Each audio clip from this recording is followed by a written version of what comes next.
coração do oeste catarinense, entre vales e paisagens, está Irani. Uma terra marcada pela fé, pela luta e por um passado onde as cicatrizes de uma batalha que ainda ecoam no tempo.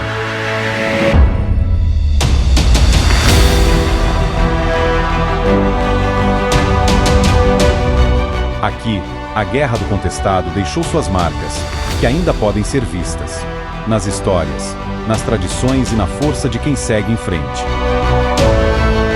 Vamos explorar esse legado e entender como ele transformou a identidade da região. Bem-vindos a Heranças do Contestado.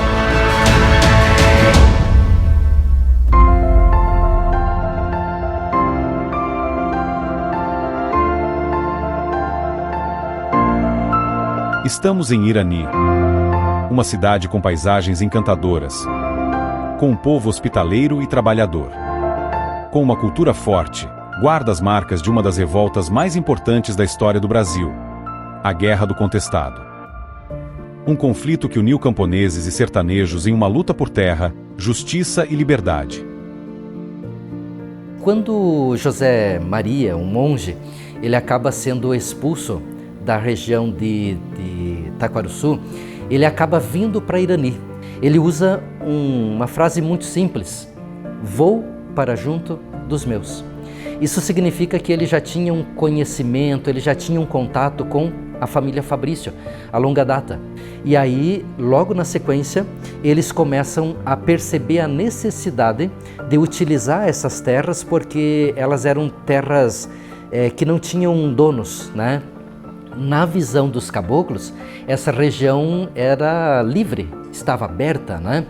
Então, tanto que eles utilizavam a expressão aqui de gramado na campina, né? O que aconteceu nesse período? Houve o interesse de uma empresa frigorífica, né? Nesse caso era de gado. Essa empresa frigorífica teria entrado em negociação com o dono das terras, até então Juca Pimpão, lá no Paraná, no caso em Palmas. E todas essas terras, principalmente próximas à nossa região, Ponte Serrada, né, todas essas terras seriam adquiridas. Quando começou essa negociação, o pessoal aqui do Irani ficou sabendo. Qual era a posição da empresa? Expulsar todas as pessoas do local para que fossem ocupadas essas terras pelo gado. Para você ser dono de terra, você precisa ter o título, você precisa provar. E aqui os caboclos, os sertanejos que estavam ocupando essa região, eles não tinham como provar, porque eles não tinham documento. Então, nessa atitude, os Fabrícios e todas as pessoas que já moravam nesse entorno vão até Palmas. E lá eles são recebidos à bala, pelo que tudo indica, pelos capangas do coronel Juca Pimpão. Isso em 1910 a 1911. Então tem uma situação muito forte. Os caboclos estavam vivendo um período de tensão muito grande. Eles queriam tomar o terreno aqui. E naquele tempo, em vez de mudar, o governo mudar deles para o outro lado, indenizar uma coisa ou outra, não. Eles mandaram desocupar. Desocupar e ninguém dava nada assim, né? E tudo perdia. Perdia o que tem e tinha que ir embora, né? E senão eles mataram. E aí tem uma situação como uma das causas da Guerra do Contestado, que é a divisa de limites entre Paraná e Santa Catarina. Até aquele momento, a divisa de terras entre Paraná e Santa Catarina era o Rio do Peixe. Então já estava na esfera judicial já faziam alguns anos, né? Santa Catarina já tinha vencido judicialmente por 3 vezes, mas o Paraná tinha entrado na justiça e não tinha reconhecido essas vitórias do estado de Santa Catarina. Quando o monge José Maria chega nessa região e a Polícia Militar do Paraná, o governo do Paraná percebem isso, eles identificam isso como uma invasão, eles vão organizar o seu batalhão, né, da Polícia Militar do Paraná, eles vão utilizar uma metralhadora Maxim sobre rodas. Pela primeira vez há uma movimentação de uma arma tão moderna e tão letal né, para a polícia militar. Então eles se organizam, eles vêm de trem até a região de Porto União da Vitória, que na época era uma cidade só, né, então por isso chamava-se Porto União da Vitória, e de lá, quando eles desembarcam, inclusive com a banda marcial da Polícia Militar do Paraná, eles fazem um desfile, né, pelas ruas da cidade e fazem registros fotográficos. E essa acabou sendo um dos registros históricos mais importantes aqui para Irani, porque é a partir daquele momento que eles vão se embrenhar na mata, pelos carreiros, pelos carreadores, pelas estradas muito rudimentárias, né, abertas naquela época, e aí eles acabam se direcionando para o município de Irani.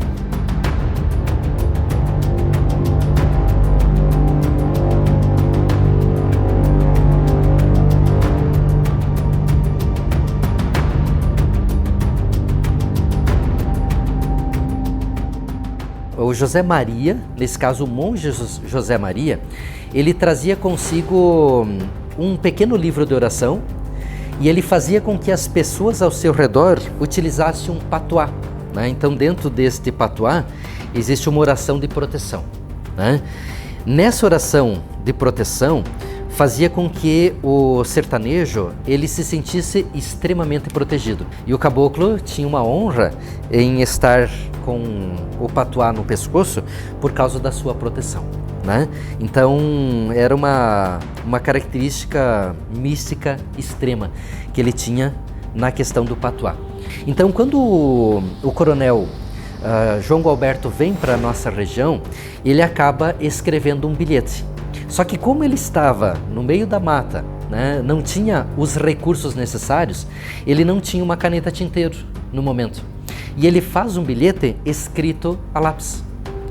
E quando esse bilhete chega nas mãos do monge José Maria, aqui no município de Irani, até então Campos de Palmas, né, o José Maria ele disse que não aceitava bilhete escrito a lápis, porque ele não tinha como justificar, através de uma autoridade desempenhada pelo Estado paranaense, ele não tinha como justificar que esse bilhete realmente era do João Gualberto por ser escrito a lápis.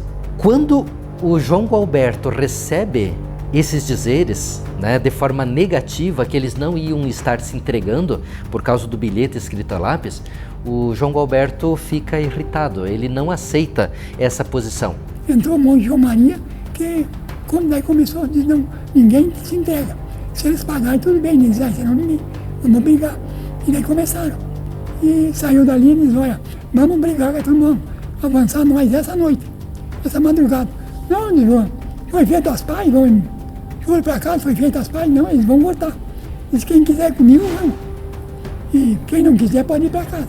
Eles tinham ido para casa e lá para o lado do horizonte, lá, encontraram o coronel João de Alberto com mais uma equipe de gente.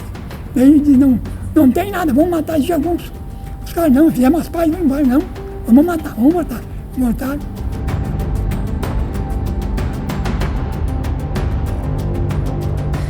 Quando vai acontecer o combate, na madrugada do dia 22 de outubro, acontece um fato para a Polícia Militar do Paraná que não estava nos cálculos, não estava planejado isso.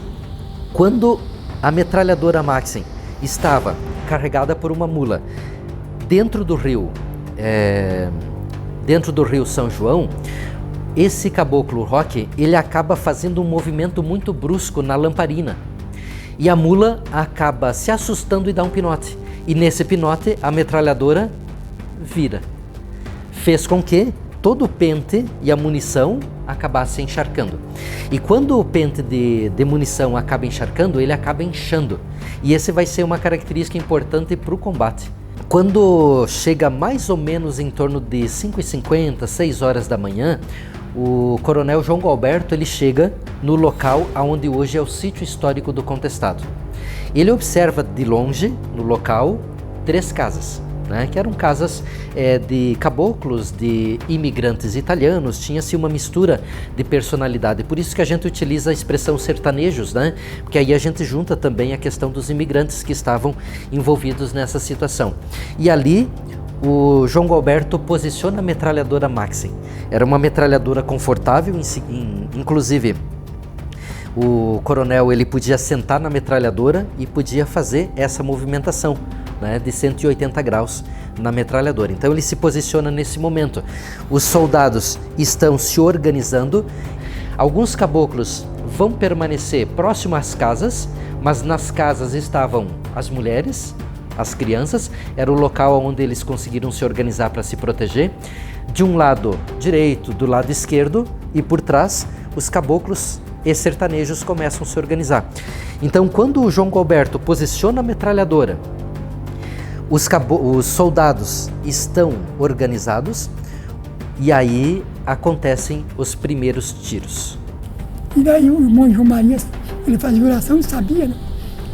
Daí se encontraram ali. Daí quando começou, eles armaram a metralhadora e o irmão João Maria pôs uma turminha por trás ali, né? E daí eles ficaram escutando. Diz que foi a mesma coisa que põe fogo num taquará, o tiroteio lá em Gritedo.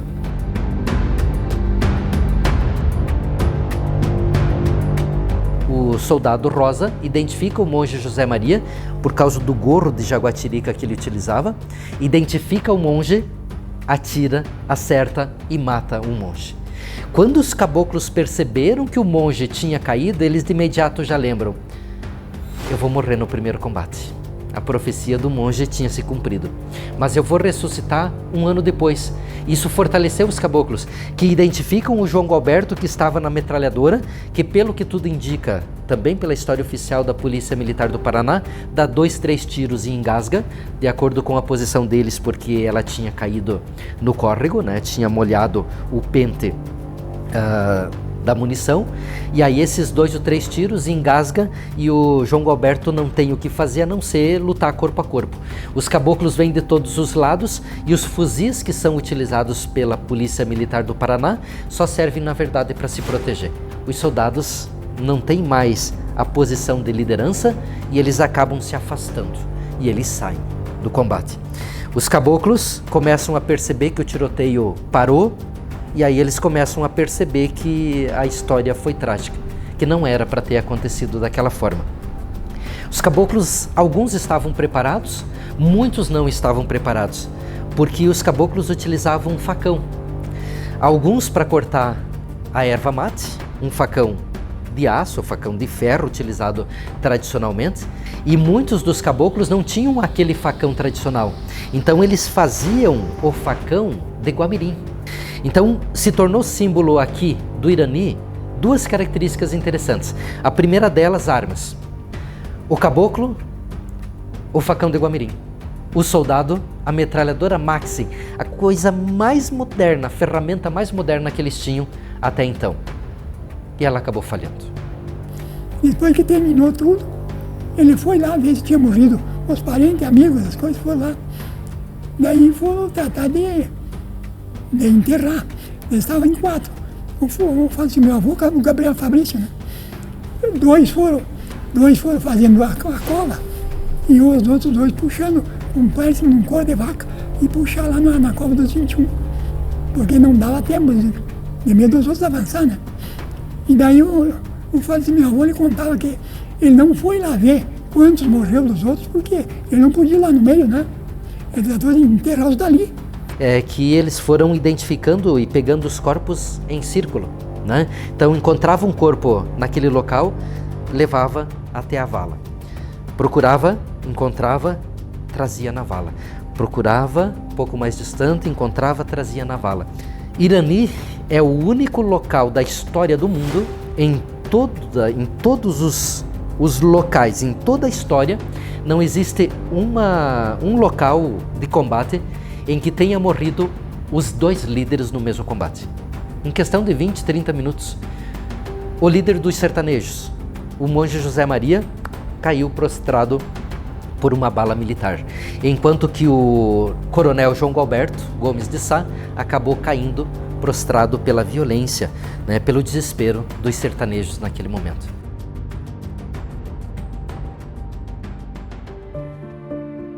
Então hoje o município de Irani, pode-se dizer que a gente herdou desse momento a parte mística, né? A parte cultural e histórica que é muito importante para nós. Então, dentro disso são vários personagens, né? A força da mulher, né? A mulher catarinense, a mulher que lutou, buscou seus ideais, então ela é muito presente, a gente preserva. A fé cabocla, né? O povo que lutava ali, acho que a sua maior armadura para se defender durante todo o conflito foi a fé. Eles tinham uma fé muito grande, então a gente herda esse místico e toda a parte cultural, a parte artística que hoje a gente transforma para contar um pouco da nossa história, né? Mostrar quem somos, quem foram esses personagens que surgiram durante a guerra, durante a Batalha do Irani, né? Então hoje o município de Irani preserva, né, o Museu Histórico do Contestado, onde a gente possui um acervo que conta, né, a história em si do que aconteceu na época do Contestado. E também a gente tem alguns pontos turísticos, né? A gente tem o monumento Mãos de Cimento, que ele retrata, né, principalmente a fé do povo caboclo, né, emergindo então da terra. E também a gente tem o nosso sítio histórico do Contestado, onde a gente encontra a sepultura do monge, a Vala dos 21. Esse espaço hoje ele é de forma acessível, totalmente gratuita. Outubro, para nós é um mês muito especial. É o mês em que a gente faz essa memoração do que aconteceu. Este ano, né, vai completar então 113 anos, né, do combate do Irani. Então, dia 22 de outubro aqui em Irani é um feriado, né, onde a gente memoriza esse fato que aconteceu. E neste mês em específico, a cidade inteira faz um olhar voltado ao Contestado, né? A gente tem uma noite cultural linda, que é um espetáculo, reúne todas as escolas do município que levam apresentações voltadas a esse fato, né? A gente tem também a nossa feira de valores com produtos artesanais, culinária típica, a tradicional quireirada, né? Que a quireira hoje ela é considerada então uma comida típica cabocla aqui do município. Temos também a nossa parte turística no centro da cidade, né? Então a gente também procura evidenciar um pouco das duas identidades, né? O município que é o berço do Contestado e também o município que tem aí atrativos, lindas paisagens, né? O nosso lago artificial que é construído no centro da cidade, que é um convite para que as pessoas venham, passam por Irani e fiquem aqui. A gente é uma cidade hospitaleira, né? Uma terra aí de pessoas que acolhem muito bem as pessoas e a gente gosta de manter isso também.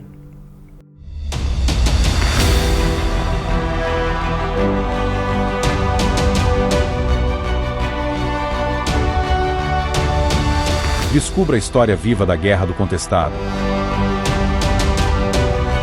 Explore suas paisagens naturais e sinta a hospitalidade de um povo que mantém suas tradições e memórias sempre presentes.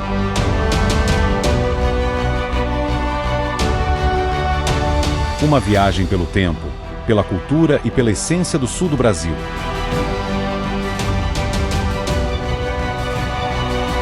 Venha conhecer Irani.